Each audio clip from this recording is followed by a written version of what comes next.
Personnellement, je ne médite pas de façon formelle, je pratique le Qigong.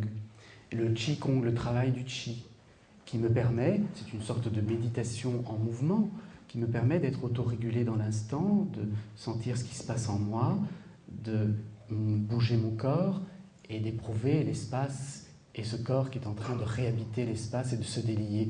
Pour moi, c'est très jouissif parce que justement, ayant souffert dans mon corps enfant, vivre dans ce corps aujourd'hui est quelque chose de très, très agréable et très rassurant. Mais on peut aussi recréer un espace intérieur par la deuxième grande voie que je recommande à tout le monde, qui est complémentaire, c'est de tenir un journal.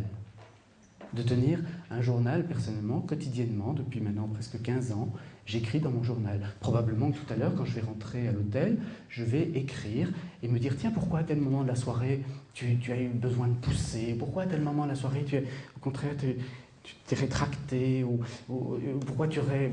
Peut-être que je vais réagir agressivement dans quelques minutes si quelqu'un m'interpelle, je ne sais pas. Mais et d'être conscient de moi et de me demander pourquoi. Parce qu'il y a toujours un pourquoi, plutôt que de m'accuser. Donc dans ce journal, il s'agit d'avoir une attitude que moi je qualifie de intransigeance bienveillante.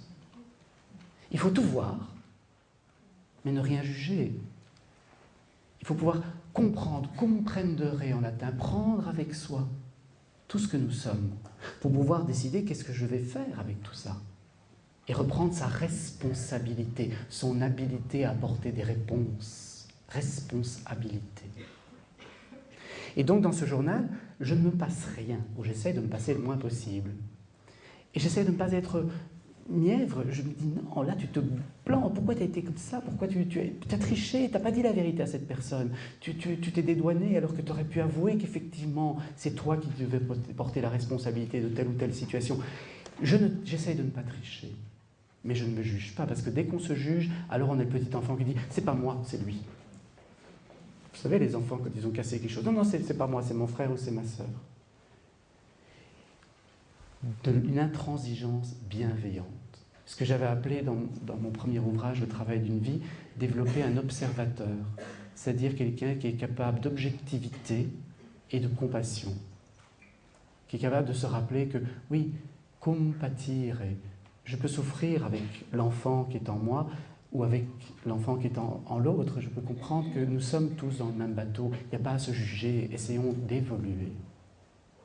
Et alors, sur la première page de ce journal, eh bien précisément, je colle chaque année la même photo que je change. Enfin, maintenant, je fais des photocopies. Une photo de moi enfant.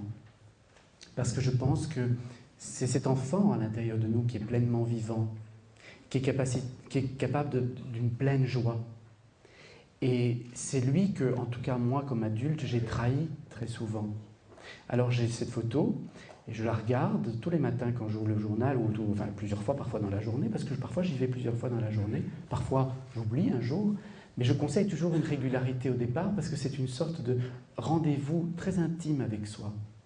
Et on n'est pas obligé d'écrire énormément, parfois un mot, un dessin, une couleur rouge quand je suis énervé, et puis alors on peut se poser une question, et souvent, vous savez, quand on ne triche pas avec soi, la réponse est très simple, elle fuse, elle est évidente.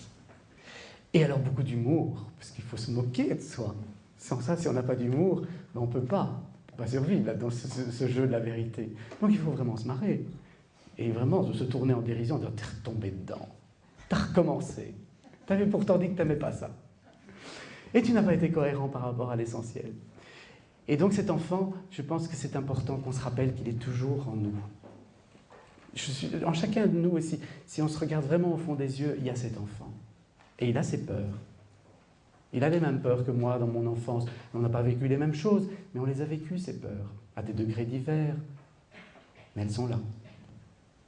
Et c'est cet enfant que nous sommes priés, je dirais, d'accompagner en tant qu'adultes. C'est ce que j'essaie de faire.